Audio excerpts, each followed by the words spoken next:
mentir, não querer receber afeto, ter defasagem de interação social. Esses são alguns comportamentos bem comuns das crianças que chegam por adoção. Vem comigo nesse vídeo que eu vou detalhar todos eles para vocês. Vinheta.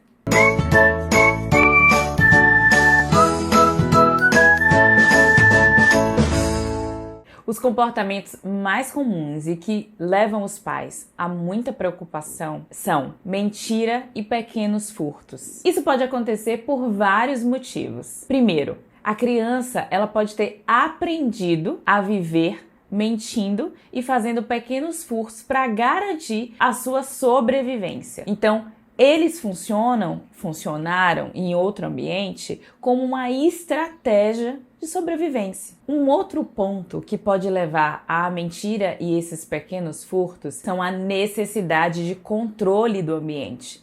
Afinal, essa criança, ela nunca teve chance de controlar algo minimamente na sua vida. Ou eram os cuidadores de origem, ou era a instituição, e agora a família por adoção. Ela muitas vezes não teve voz. E a mentira é uma forma dela controlar como o ambiente vai funcionar. A maioria das instituições, as roupas, os brinquedos, a alimentação, ela é toda compartilhada.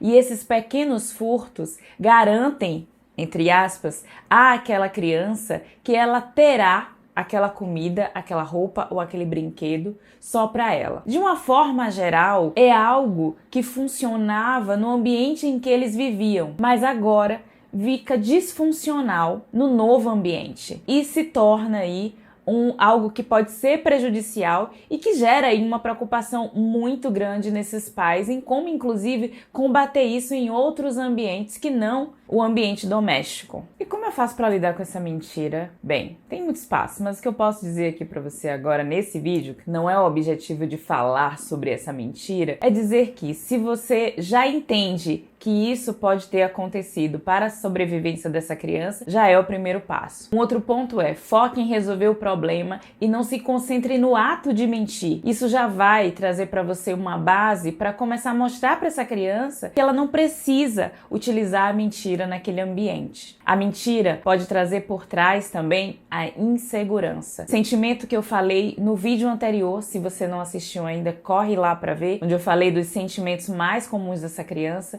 A mentira, ela pode estar escondida sim no sentimento de insegurança. E à medida em que essa criança vai se sentindo mais segura naquele ambiente, ela vai percebendo em que a mentira não precisa ser dita ali, isso vai diminuindo, esse comportamento ele tende a diminuir. A criança também pode passar pelo luto da família biológica. E como isso pode ser visto em forma de comportamento? Ela pode ter resistência a aceitar as figuras parentais, né, essas novas figuras parentais. Ela pode ter a resistência em aceitar novos sobrenomes, novas rotinas. Isso porque no pensamento dessa criança, se ela não viveu principalmente esse luto dessa família, ela aceitar essas novas figuras como pais e mães, ela estará traindo aquela primeira família que ela teve, aqueles primeiros cuidadores. E algumas mantêm o medo de que aceitar esse novo sobrenome fará dela uma pessoa diferente do que ela era antes, apagando assim o seu passado. É importante que os pais entendam e expliquem o que é que esse novo sobrenome vai trazer, o que é que essas novas figuras representam na família dela e principalmente preservar a sua história e o seu passado e fazer com ela ali uma retrospectiva para que ela entenda que o passado ele vai ser preservado, que a origem dela nunca vai ser perdida e que esse não é o objetivo. Em Jesus Cristo, que isso?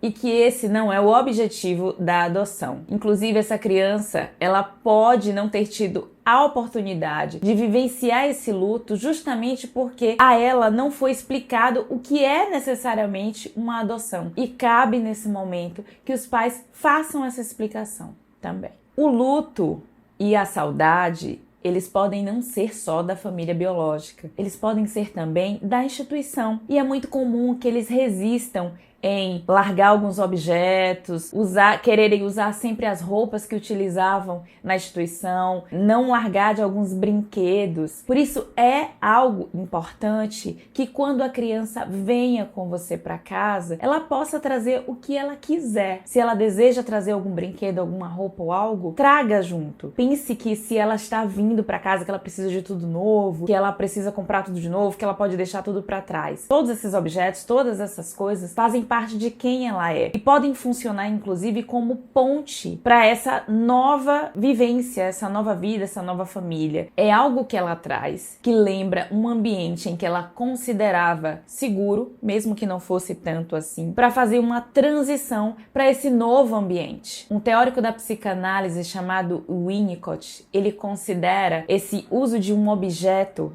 de uma transição de um ambiente para o outro, como um objeto transicional. Ele é um objeto temporário que está ali numa zona que liga um lugar seguro a um lugar que ainda não é tão seguro assim. Então, por isso essas crianças se agarram tanto, elas podem se agarrar tanto nos brinquedos, nas roupas ou alguns objetos que elas tragam. Algumas crianças podem ter resistência ao toque e ao afeto, porque algumas crianças que sofrem muitas vezes violência física, elas confundem exatamente o que é afeto e o que é violência, porque aquelas mesmas figuras que davam um carinho, mesmo que escasso, elas batiam. E muitas vezes as crianças ouviam: eu tô te batendo porque eu te amo, eu te bato porque você merece apanhar. Então elas confundem, elas não sabem, por mais que elas queiram esse afeto, por mais que elas queiram esse toque, elas negam porque elas ainda não conseguiram associar que aquilo é algo de bom e associam muitas vezes à violência. Um ponto importante para lidar com essa falta, essa resistência ao toque e ao afeto é explicar e fazer isso aos poucos. Começar com pequenos toques e não já com abraços e com beijos e carinhos mais exagerados, mas com pequenos toques, sempre narrados sobre o que vai acontecer, sobre como que vai acontecer. Pergunta à criança se ela deseja aquele toque. É um passo, né? São passos que vocês podem fazer para começar aí essa convivência, esse carinho, esse cuidado que tanto a criança necessita. Muitas dessas crianças podem vir com defasagem tanto social quanto escolar. A defasagem escolar, ela pode ter se dado por negligência, mesmo a família não colocou na escola, mas essa criança realmente não poderia ir para a escola, não tinha nenhum adulto responsável para fazer isso por ela. Um outro ponto é que as idas e vindas de instituição, família de origem, troca de instituição e às vezes até devolução no processo de adoção, elas podem causar trocas constantes de escola, faz com que a criança não se adapte. A vivência traumática de negligência, ela pode dificultar a aprendizagem por conta do cérebro estar sempre preocupado em permanecer seguro. Isso atrapalha o desenvolvimento da aprendizagem e o desenvolvimento cognitivo. E o social também pode vir pelo processo de interação. Às vezes essa criança não tem onde interagir, senão dentro da instituição, porque ela não sai, não participa de eventos, não tem outros locais fora escola e instituição para interagir com crianças. E às vezes as crianças não têm a mesma idade que ela, não vivem em outro mundo e ela não sabe se relacionar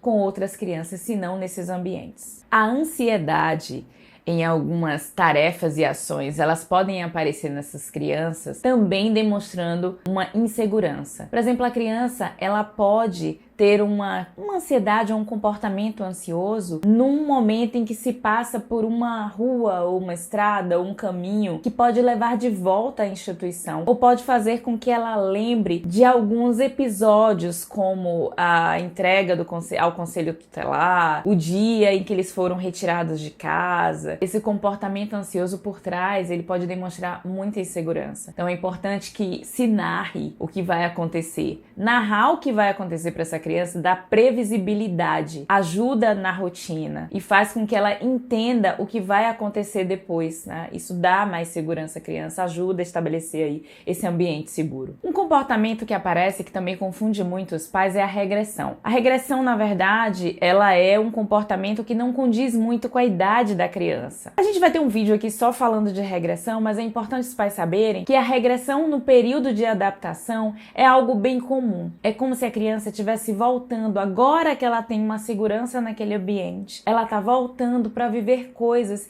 que não foi permitida a ela viver numa determinada idade, ou porque ela precisou ser mais madura do que o que ela era naquele momento, ou ela não tinha segurança de viver aquilo naquele ambiente, ou não teve uma oportunidade. Então, uma regressão, quando acontece no período de aproximação e adaptação, é sinal de que tá tudo indo bem, o que não significa que se ela não acontecer, algo está indo mal. Então, nesse momento de regressão, algumas crianças, elas podem pedir para receber comida na boca, tomar algo em mamadeira, que não condiz mesmo com a idade dela, o que não significa que ela tenha um atraso cognitivo. Os comportamentos agressivos, eles podem aparecer numa frequência alta. Isso, na verdade, porque a criança, ela não tem uma regulação emocional, ela não consegue regular essas emoções. E muita coisa pode estar por trás desses comportamentos agressivos. Medo, insegurança, todos os sentimentos que a gente já falou aqui em outros vídeos. Então, esse comportamento agressivo, ele precisa ser entendido para além da criança. O comportamento, ele sempre comunica alguma coisa. Importante ressaltar que todos esses comportamentos e sentimentos sejam avaliados por um profissional capacitado a dizer a essa família se isso faz parte da etapa de desenvolvimento da criança ou se sim tem a ver com o processo de adoção, para que sejam orientados da melhor maneira possível. E você já percebeu algum desses comportamentos na sua criança? Coloca aqui nos comentários para que a gente possa conversar mais sobre isso. Não se esquece de se inscrever no canal, curtir esse vídeo e compartilhar ele com todo mundo que precisa saber desse conteúdo. Um beijo e até o próximo vídeo.